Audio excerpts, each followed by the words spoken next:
அனைவருக்குமே வணக்கம். சற்று முன் கிடைத்திருக்கக்கூடிய ஒரு மிக மிக முக்கியமான செய்தி ஒன்று வெளியாகி உள்ளது.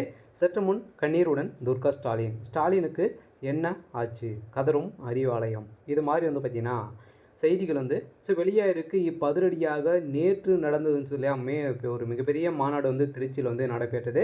இந்த மாநாட்டின் அடிப்படையில் முதலமைச்சர் ஸ்டாலின் அதே மாதிரி பார்த்தீங்கன்னா திமுக சார்ந்த முக்கிய அமைச்சர்களும் நிர்வாகிகளும் கலந்து கொண்டு முதலமைச்சர் ஸ்டாலின் அவர்கள் பேசி முடித்துட்டு சிறப்பாக பார்த்திங்கன்னா இது முடித்துவிட்டு வீடு திரும்பும்போது பார்த்தீங்கன்னா திடீர்னு சென்னை அருகே பார்த்தீங்கன்னா அதிரடியாக முதலமைச்சர் ஸ்டாலினுடைய கார் பார்த்தீங்கன்னா விபத்துக்கு உள்ளானதாக ஒரு தகவல் வெளியாக இருக்குது. இந்த தகவலின் அடிப்படையில் தான் துர்கா ஸ்டாலின் அவர்கள் பார்த்தீங்கன்னா கதறி கதறி எழுந்த சம்பவம் பெரும் பரபரப்பை ஏற்படுத்தியிருக்கு.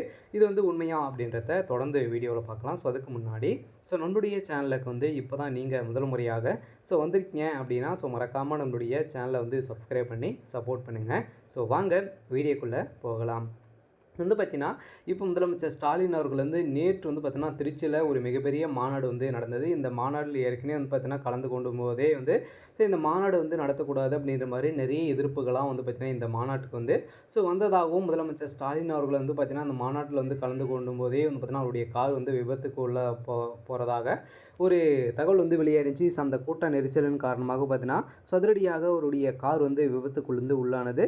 இதைத் தொடர்ந்து பார்த்தீங்கன்னா இந்த மாநாட்டை சிறப்பாக நடத்தி முடித்துவிட்டு வீடு திரும்பும்போது அவருடைய கார் பார்த்தீங்கன்னா அதிரடியாக ஆக்சிடெண்ட் ஆயிருக்கு. இப்போ பார்த்தீங்கன்னா முதலமைச்சர் ஸ்டாலின் அவர்கள் அப்போலோ மருத்துவமனையில் அனுமதி பெற்றிருக்காரு அப்படின்ற மாதிரி ஒரு தகவல் வெளியாக இருக்குது. இந்த தகவலை பொறுத்தளவுக்கு பார்த்தீங்கன்னா ரகசியமாகவே இருக்குது. ஏன் அப்படின்னு பார்த்தீங்கன்னா முதலமைச்சர் ஸ்டாலின் அவர்கள் இவருக்கு இப்படி ஆயிடுச்சு அப்படின்னு பார்த்தீங்கன்னா தமிழகமே பார்த்தீங்கன்னா கொந்தளிக்கக்கூடிய நிலை உருவாகும். மக்களுக்கு நிறைய இடையூறுகள்லாம் ஏற்படும் அப்படின்ற மாதிரி பார்த்தீங்கன்னா இருக்கக்கூடிய நிலையில் தான் இப்போ முதலமைச்சர் ஸ்டாலின் அவர்களுக்கு இது மாதிரி நடந்திருக்கு அப்படின்ற மாதிரி இன்னும் பப்ளிசிட்டியாக எதுவுமே பண்ணலை. இந்த நிலையில் திருச்சி மாநாட்டில் நடந்த நேரு அவருடைய கதையும் முடிய போகுது. ஏன் அப்படின்னு பார்த்தீங்கன்னா நேரு அவர்கள் ஒரு மிகப்பெரிய ஊழல் வழக்கில் சிக்கியிருக்காரு.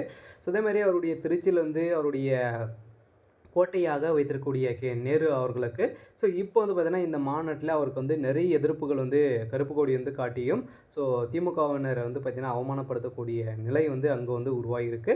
இருந்தாலுமே முதலமைச்சர் ஸ்டாலின் அவர்களுக்கு என்ன ஆச்சு அப்படின்னு பார்த்தீங்கன்னா அவருடைய கார் விபத்துக்கு உள்ளாயிருக்கு. இப்போ அப்போலோ மருத்துவமனையில் அனுமதி பெற்றிருக்காரு, தீவிர சிகிச்சையில் இருக்காரு அப்படின்ற மாதிரி ஒரு தகவல் வெளியாக இருக்குது. இருந்தாலுமே சீராக தான் இருக்கார். கூடிய விரைவில் பார்த்தீங்கன்னா அவர் வீடு திரும்புவார் அப்படின்ற ஒரு தகவலும் வெளியாக இருக்குது. சரி, ஓகே. இன்னைக்கான அப்டேட் பார்த்தீங்கன்னா இதுதான். மறக்காமல் நம்மளுடைய சேனலை சப்ஸ்கிரைப் பண்ணி சப்போர்ட் பண்ணுங்கள். தேங்க்யூ.